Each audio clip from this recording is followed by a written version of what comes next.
இயேசுவை சிறைப்பிடிக்க வந்த பொழுது முதலில் தனது வாளை உருவி சண்டையிட களத்தில் இறங்கியவரும் இந்த பேதுருதான்.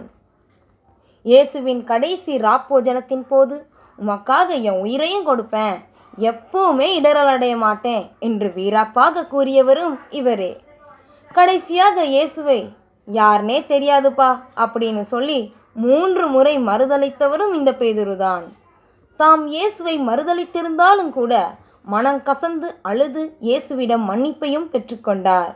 அதே போல இந்த பேதுருவின் ஒரே பிரசங்கத்தில் 3000 பேர் ரட்சிக்கப்பட்டனர்.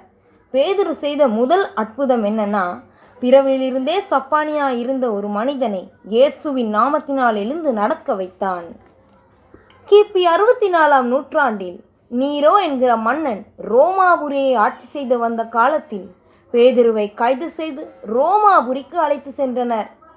அங்கு பேதுருவை அடி அடி என்று அடித்து துன்புறுத்தி இயேசுவை மறுதளிக்குமாறு கூறினார்களாம். ஆனால் இவர் முன்பு போல் இயேசுவை மறுதளியாமல் இயேசுவே மெய்யான தெய்வம் என்று கூறியதால் இவரின் கண் முன்பாகவே இவரின் மனைவியை சிலுவையில் அறைந்து கொண்டார்களாம்.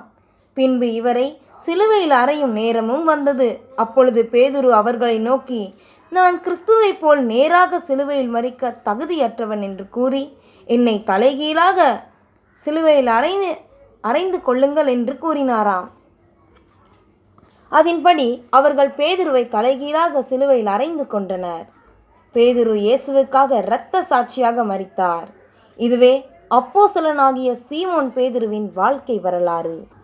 நான் சொன்ன தாட் உங்கள் எல்லாருக்கும் யூஸ்ஃபுல்லாக இருக்குன்னு நினைக்கிறேன். இந்த வீடியோ உங்களுக்கு பிடிச்சிருந்தா லைக் பண்ணுங்கள், ஷேர் பண்ணுங்கள், கமெண்ட் பண்ணுங்கள், சப்ஸ்கிரைப் பண்ணுங்கள். பக்கத்தில் இருக்கிற பெல் பட்டனையும் மறக்காமல் கிளிக் பண்ணுங்கள். நீங்கள் கர்த்தரால் ஆசீர்வதிக்கப்பட்டவர்கள். Have a nice day and God bless you.